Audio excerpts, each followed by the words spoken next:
Aloha and welcome to Java. Thank you kindly for joining. It is Wednesday, May 15th, 2024. Today is CPI day, which is what everybody's watching. The numbers come out prior to market, and I'm expecting they're going to try to stay within alignment. We know inflation is increasing, but they're going to keep their numbers pretty tight in because they know the effect this can have. So with that, there is a lot to go over, but let's start with markets. We've got our main risk indicators are pulling back a bit. So markets have been marching forward as we were speaking about. We've got our fear greed clearly back in the greed zone. Got a lot of buying going on. And meme stocks are also the story. We'll talk about that in a little bit. So sentiment right now, along with those meme stocks, are bullish. So very risk on. We've got all eyes on the CPI, which is coming out 8:30 Eastern time. So behind all of this, we're watching the relative strength of the dollar as well as the 10-year yield both falling down. Now, we've got cryptocurrencies are maintaining their strength. That is showing willingness for money to flow more into alternative assets again. So with this, we got the PPI numbers yesterday, which is wholesale inflation, and it's remaining high. So showing that inflation is no surprise going to continue as we spoke about, and we'll go into a little more of the underlying factors and what is going on now. So with this, we've got markets are in the green territory. They did have quite the day yesterday, and we've got futures still in the green, although showing a little more of a leveling. So everyone's kind of watching this. We've got gold and silver up. We'll talk about commodities. And we've got this, they're putting out markets near record run, facing most crucial CPI reading of 2024, because this determines how the Federal Reserve is moving forward with their rate cuts. So in the calendar, we are getting that number 8:30, and then we're going to have some Fed presidents speaking. So we're also getting retail sales, which will show strength of the consumer, which is getting weaker by the day. And we're also having Fed presidents speak just in case they can manage the markets. So we're getting earnings reports for a few more companies if you're watching any of these. And I want to move into what is going on behind this. So we've got a little bit of a comparison here between the United States debt and the Japanese debt, and why I want to bring this forward. They're talking about how it is sparking a financial implosion, and as I was talking about, money is moving into Bitcoin and more solid assets, commodities. So a huge difference between the two in the debt regarding United States versus Japan is the composition of who owns that debt. So in Japan, close to 90% of the debt is owned domestically. So that means that either their own institutions or citizens are holding these notes. By contrast, almost a quarter of US debt is held by international debt buyers. So everyone else holding US debt, that's how they export their inflation basically and balance this out. So as this debt rises higher, their interest rate payments go higher as percentages of GDP. Also means that the United States is a riskier asset to lend to. So that's why we're looking forward to possibly more downgrades on the debt, and that will have an effect because it's not just about the Treasury sales with that debt and also the 10-year yield as we watch for the bond market. But we have to keep a close eye on this bond market. The debt market is much, much larger than the stock market, although everyone seems to focus on the stock market. So behind this, what's going on with the money itself? We've got what they're saying is the season of the meme coin. They've got unconventional cryptos dominating 3-month gains. And so what is going on with this is people are speculating. They can't make enough money to keep up with this inflation. So really, it's beginning to flow into anywhere it can find, basically. So speculating, trying to make more money. So with this, what are the smart money doing? JP Morgan trading clients going into commodities. So with this, in our real economy, we're watching office loan delinquencies jump to nearly 6-year high. This is behind a lot of the commercial real estate that we know is crumbling. So more consumers on the individual level maxing out their credit cards. This is according to the New York Fed. We've got Walmart beginning major rounds of layoffs and employee relocation. So more layoffs are coming. We're probably, in my estimation, maybe halfway, not quite, through the layoff cycle. We've got many more are announced, have not taken place yet. And I believe there's many more even than that have not even been announced yet. So with this, we've got a few other stars we're watching. China is considering government buying of their unsold homes to save their property market. So the real estate sector is huge underlier for their assets. They understand this, but more so I bring this up because this is quantitative easing, and we can look forward to the United States doing something similar. So they're trying to shove right now all of the lending into government-backed loans, Fannie Mae, Freddie Mac, and I expect we're going to see more bailouts of those as they're government held, so that's taxpayer debt again. So with this, we've got Schumer, Democrat.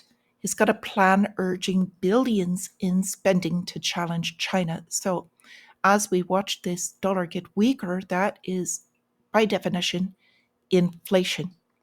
So Schumer planning on spending more. We've got the current administration sending an additional $1 billion. They just announced this.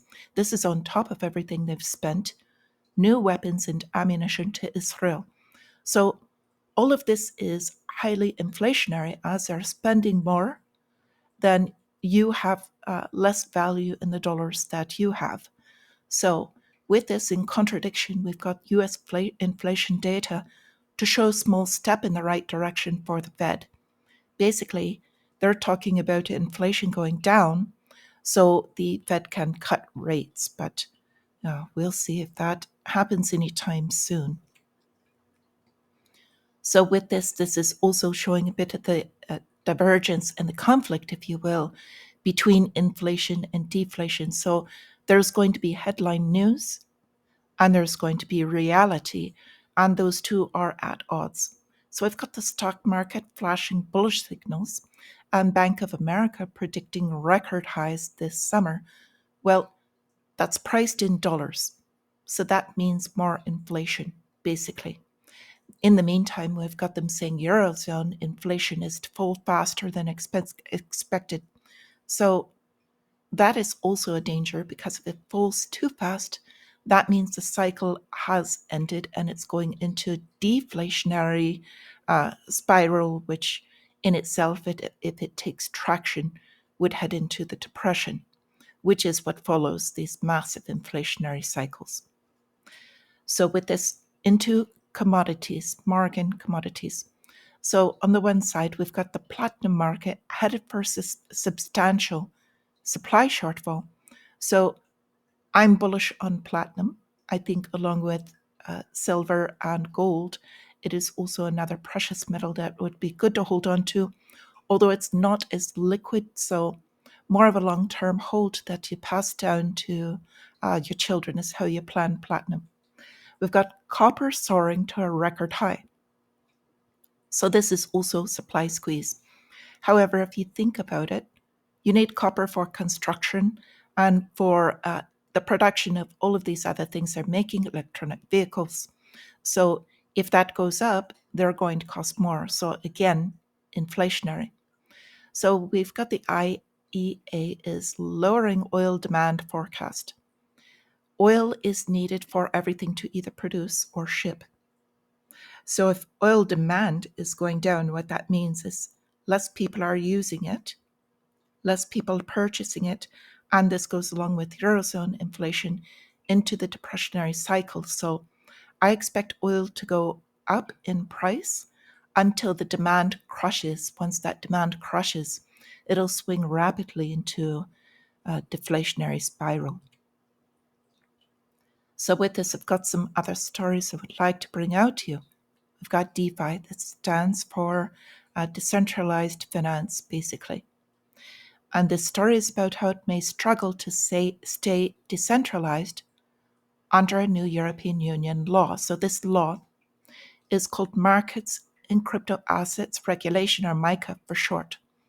So anything that goes through an exchange, and what they're talking about is these third parties. Anytime you go through a third party, Coinbase as an exchange, for an example, they basically act like banks. You put your money in and you pay somebody else. However, if you pay somebody directly in cash, that's direct, that's actually decentralized. You're not involving a third party. So if you start using cryptocurrency on a peer-to-peer, that means person-to-person basically, it would be exempt from this. So true decentralization is to begin trading with one another and building community, which is why I always kind of push. I think the most important thing to do is build your community. So with this, I wanted to bring up a couple of other things. Came out OpenAI, the large company which Microsoft is now teaming with, and arguably the largest artificial intelligence company out there building the models. The founder, Ilya Sutskever, is now leaving the company. And why is this important? He put out a tweet saying that he's sure they'll be fine moving forward. However, in my opinion, he was one of the few and one of the larger people up on the boards that actually had a moral compass. And so not just motivated by greed, getting larger, and political powers of other sides, and he's leaving the company. So, my opinion, very sad, and also a little more intrepid. So, with this, I have one other thing I would like to bring up. It's come out that the Gaza aid pier, quote aid pier, that is being built over there, was supposed to be for sending supplies, is now going to have 2 US Navy destroyers to help protect it. So if this pier is built to help people, for the people in Gaza, and the United States is supposed to be helping Israel, which would be the two that would attack it, why would they need 2 destroyers in order to protect this? And I just want you to think about this for a bit. Comment on this if you want to. I'm not going to speak about this too much because I really do want this video to get out. With this, back to our garden pharmacy to grow your own medicine, talking about fennel today. So it's got quite a few uses. You can make fennel tea. You can also cook it. It's very tasty if you like the flavor of licorice or anise. The seeds have large healing properties as well. So you can see like cancer prevention, also improves brain function. It is a strengthener of your immune system and also can help with blood pressure. So aside from being another one that's very easy to grow in the garden and also a culinary treat, fennel is a new one. And with this, I wish you all a great trading day. And until I see you again, my friends, stay free.